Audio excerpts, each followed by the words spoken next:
So Akshaya திருத்தியை இவ்வளவு அளவுக்கு பரிகாரம் பிராயச்சித்தம் வேலை செய்யுமான்னு நிறைய பேருக்கு கவலை, நிறைய பேருக்கு டவுட்ஸ். எந்த ஜோதிடரும் இந்த அக்ஷய திருத்தியை பத்தி பேச மாட்டாங்க. ஆனா இதை பண்ணும்போது பெரிய ஒரு மாற்றம். அதுக்கும் மேல நான் சொல்லக்கூடியது, குருமார்களாக இருக்கக்கூடிய வியாசராஜர், ராகவேந்திரர், அதே மாதிரி ஜெயதீர்த்தர், பெரிய பெரிய மகான்கள், விஜயேந்திரர், வாதிராஜர், இந்த மாதிரி பல மகான்கள் அவதரித்திருக்கக்கூடிய இந்த பூமியில இந்த மாதிரி பிருந்தாவனங்கள்ல பாத்தீங்கன்னா, ஜீவசமாதி அடைந்திருக்கக்கூடிய பிருந்தாவனங்கள்லயும் மிருத்திகா பிருந்தாவனத்திலையும் பாத்தீங்கன்னா இந்த கந்தலேபனம் அப்படின்னு சொல்லுவாங்க. கந்தலேபனம் அப்படின்னா உண்மையான சந்தனத்தை அரைச்சு சுவாமிக்கு சந்தன காப்புன்னு சொல்லுவோம்ல, அதை போடுவாங்க. அந்த போய் பார்த்துட்டு வருவது. அதே மாதிரி யதாசக்தி அங்க இருக்கக்கூடிய பிராமணர்களுக்கு, வேத விற்பனர்களுக்கு நம்ம ஒரு சின்ன ஒரு ரெண்டு வெத்தலை பாக்கு பழம் உங்களால் ஆன தட்சிணை வச்சு சுவாமி காலில் விழுந்து அங்க இருக்கக்கூடிய வேத பிராமணர்கள், வேத விற்பனர்கள் இருக்காங்களோ அவங்களுக்கு கொடுத்து நீங்க வணங்கும் போது கண்டிப்பாக உங்களுக்கு பெரிய அளவுக்கு மாற்றத்தை கொடுத்தே தீரும். 100% கொடுக்கும். யாரெல்லாம் எக்ஸாம் எழுதக்கூடிய பசங்கள் இருக்கீங்களோ, சிபிஎஸ்இ ரிசல்ட் வரப்போறது, அட் தி சேம் டைம்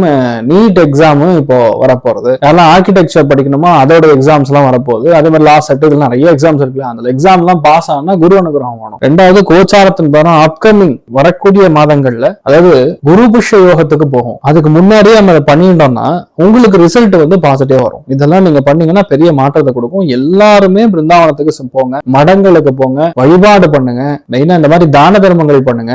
தானங்கள்ல பெரிய மாற்றங்கள் கொடுக்கும். சுவாமி வழிபாடுன்னா பெரிய பெரிய ஹோமங்கள், பெரிய பெரிய யாகங்கள் பண்ணணும்னு இல்லை. இந்த மாதிரி சின்ன விஷயங்கள் பண்ணும்போது கூட உங்களுக்கு மாற்றத்தை கொடுக்கும். ஆனா இந்த அக்ஷய திருத்தியை முழுக்க முழுக்க இனிப்பான விஷயங்களையே தானம் பண்ணும். இதை நீங்க தானம் பண்ணுங்க, ரொம்ப நல்லா இருப்பீங்க. தீர்க்க ஆயுஷ்மான் பவ. அனைவருக்கும் அக்ஷய திருத்தியை நல்வாழ்த்துக்கள். சந்தோஷமா இருக்கணும்னு நான் பிரார்த்தனை பண்ணிக்கிறேன். தீர்க்க ஆயுஷ்மான் பவ.